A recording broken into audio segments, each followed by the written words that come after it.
El Sangue Non All'Acqua, and it's hard to see, but it's just some scripting. And actually had the tattoo done with my brothers and sisters when I lost my niece a few years back. She died when she was 19. And so we all went and got the tattoos together. And this is my father's saying. It's in his handwriting, and it's in Sicilian. So it's really meaningful to me. But I guess that's really not the story I don't want to tell. It's just kind of like I am a family person.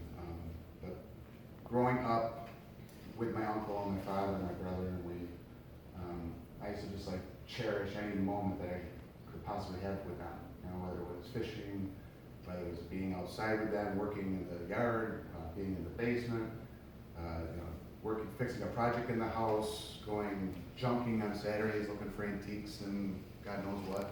But just whatever they were doing, I just wanted to be with them. And I was very energetic and rambunctious and got into. So feel yourself as a kid. I was into everything. They called me Big Hands. So I would be touching everything, taking the tools and doing this and doing that. And one day I was just so annoying to them, apparently they tied me to the furnace. And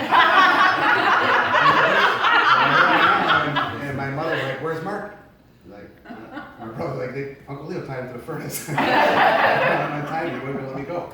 So I was constantly just mischievous. And so I grew up kind of mischievous, high energy. I'm trying to really talk slow right now, but normally I talk really fast and talk.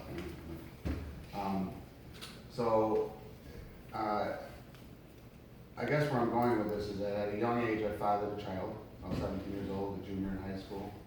I went to a Christian school, grew up in a Baptist, went to church 3 times a week, Christian camp, church, so they kicked me out of school for getting a girl pregnant. And I tried my best as a 17-year-old to be a father, and that was so important to me, that family thing, and to be a father to my daughter. But I was young, and I went through the first 5 years of her life with an on and off relationship with the mother, and did the best I could to be a father. But it was after several times where the police were called to the house, I had had enough.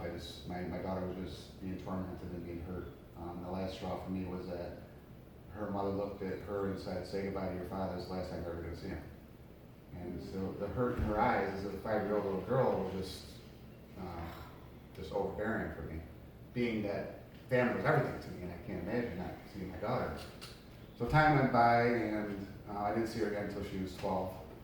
And we spent 4 years reconnecting, I guess, but not by her choice. She did not want anything to do with me. She felt that I abandoned her. All the stories her mother told her about me, and that I didn't want anything to do with her, and it was painful. So I spent 4 years picking her up every Tuesday night, and she didn't say a word to me. She'd look out the window at dinner. She would, look away. She would ask her no. She wouldn't talk. She would nod her head. And so at 16, I let her make a decision that if she didn't want to see me anymore, then that'd be fine.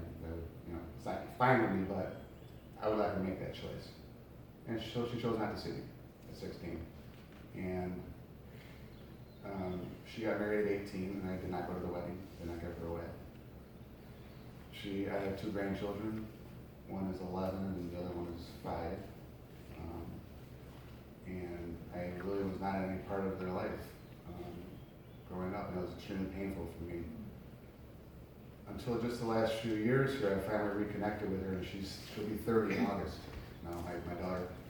And I was just in Phoenix just this past month. I went to Phoenix to see my grandkids and see her, and kind of just doing my best to try to build a relationship with her. Because I had 3 other children that obviously I had when I was married, and I had a relationship with them. And my daughter's name is Amber. And the last day I was there, I decided to just ask her to go to breakfast with just me. And I wanted to have a conversation with her and just talk to her just one-on-one. So I did, and she agreed to go with me. And it's very difficult for me. This is where I have a box in my closet where I have the only time she ever called me Dad.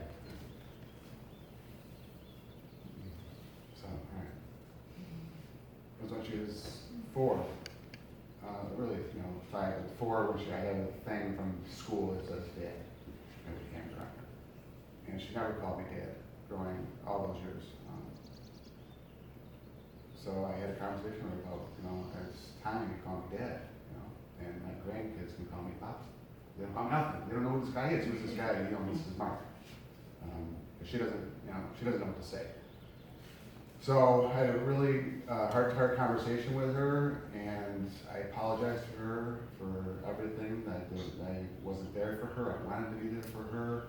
We made an unbelievable connection. She listened. She hugged me, and I told her I loved her, and I always have loved her.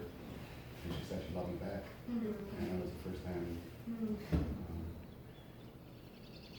Big story. That was amazing. Big story.